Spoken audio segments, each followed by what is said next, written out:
So today what we're doing is a drop or low fade undercut. I've gotten a lot of requests for it and I'm ready to go. Let's get started.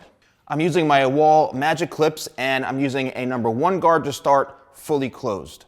So the key to this is keeping it low because I've gotten a lot of requests for how to do a low fade while keeping the undercut. So the best thing you want to do is to start to realize where do you want to start to make the transition. You could end right here, you can go up here, but the point of this is to try to keep this fade relatively on the lower side. Now, why would you want to do a low fade undercut? Well, I'm not really too sure, but it's your own preference. Sometimes you want just the edges to look a lot more clean. Sometimes you want, something to blend up into the top. So it's really short and it still is like this same haircut here, and you just have a low transition because you want it to look more neat around the ears. I mean, it really depends on you as an individual and what you're looking for. So what I'm doing right now is I'm really just contouring the shape. When I say contouring, I'm basically mapping out how I want this to look. And what I like to do is I like to stamp in kind of the whole thing first, like the base perimeter, and then I'll start to work my way up and blend from there. So, and I've been successful with this. There are stylists out there, maybe barbers, who do the opposite, where they may start up at the top and then work their way down, but I choose to do it this way. So I'm keeping the guard fully closed, like so, and I'm gonna basically mirror the same thing that I did on the other side. And as you notice, what I'm doing is I'm using the clipper in a variety of different angles. So you see I'm turning the clipper this way, I'm going around this way. You really want to make sure that you're using the tool in a variety of different ways to give you, good results, but also to kind of work the hair a little bit, because hair could be a bit tricky, especially when you're dealing with these types of haircuts and, having different hair types and different thickness and things like that. It could be a little bit rough. All right, so now let's back out a little bit here, and we've created our base perimeter here. I just want to go up a little bit higher on this side. And again, if things are uneven, you can see what I'm doing is I'm just turning the clipper on an angle to create that little, to match it up. That's it. I just literally turn it this way. You don't have to complicate things. So I have my base right into here, and then now what I'm going to do is I'm going to switch guards. And we're going to come back to the 1, but I'm going to go to a number 2, fully closed right now. And now I'm just going to pick up right where we left off. And now I'm going to start to bring the clippers up a little bit, and I'm slightly lifting outwards this way.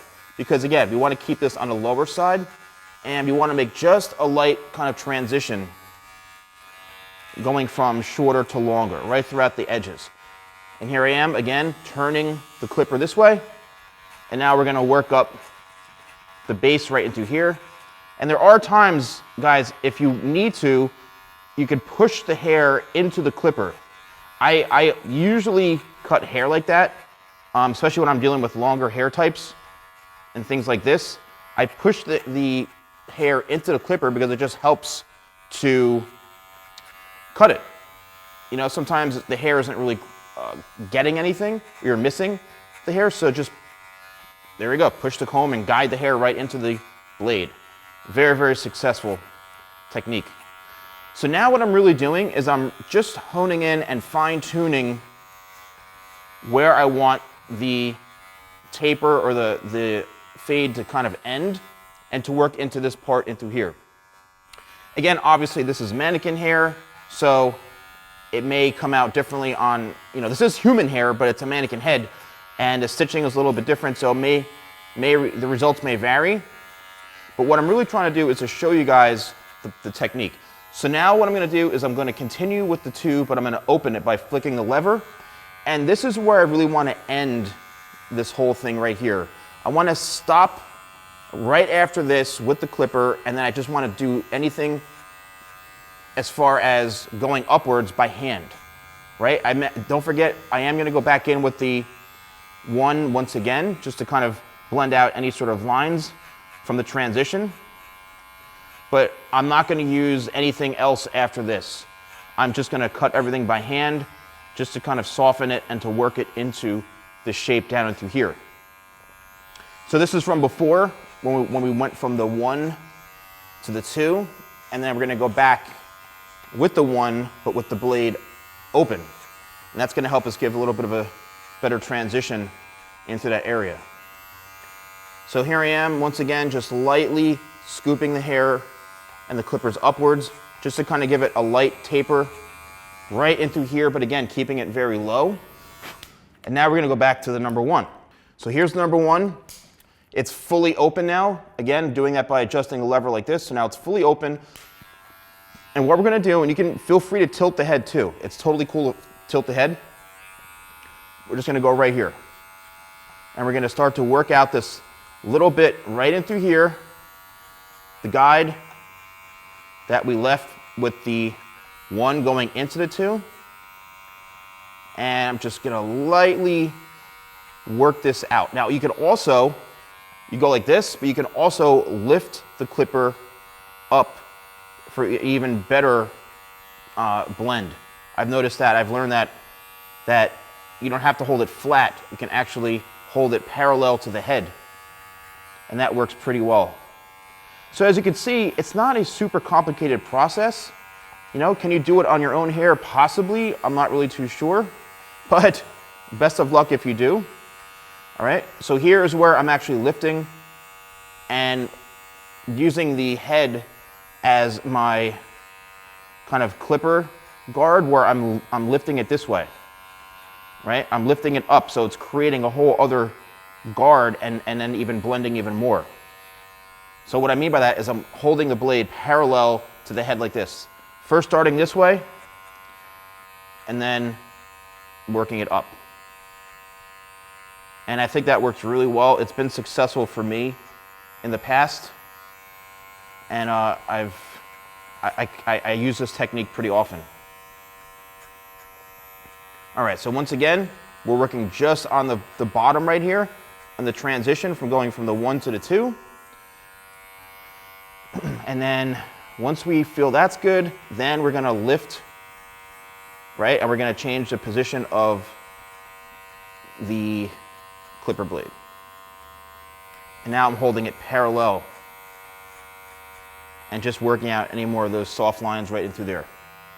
Okay? All right, so now what I want to do is I want to go in by hand using scissor over comb, like so. And again, this may look a bit different because of the stitching or the hair growth pattern that was made from this. So I'm trying to do my best on this. But here is the best part of the whole thing, is just really fine tuning and making the connection into this part, which we're gonna leave. And again, this is for if somebody wants a low fade undercut. And this looks good for somebody who wants to slick their hair back a lot. That's when I would say this is a good look for somebody, is when they're slicking their hair back.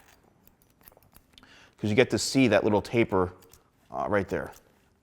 So what I'm doing is I'm just lifting, and the whole thing about this is using the thumb, moving it slowly this way, and you'll be able to see where you need to cut. I mean, obviously, like if you see any steps or there's any dark areas, that's where you need to cut.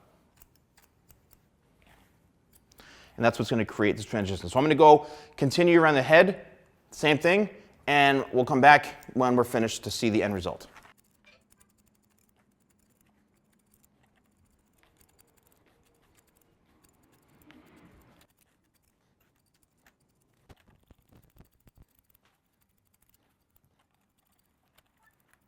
All right, guys, so let's take a look at what we have here. So this is, again, a great type of haircut for somebody who actually is looking for a low fade, right? So what this does is it helps kind of camouflage the fact that, you know, instead of this being all the way up to here, it's now blended and gives kind of an illusion of having a softer haircut right into here. So again, this is a mannequin head. You know, the stitching sometimes may not be causing it to look perfect, like in through here. I don't know what the heck's going on through here, but the technique and everything is See, as I did in here, it looks much better over here. But yeah, so this is a great way to create a low fade undercut. And I hope you guys found this helpful. All right, YouTube, thank you guys so much for watching. Don't forget to like, comment, and subscribe. And I'll see you next time for more videos with the Salon Guy.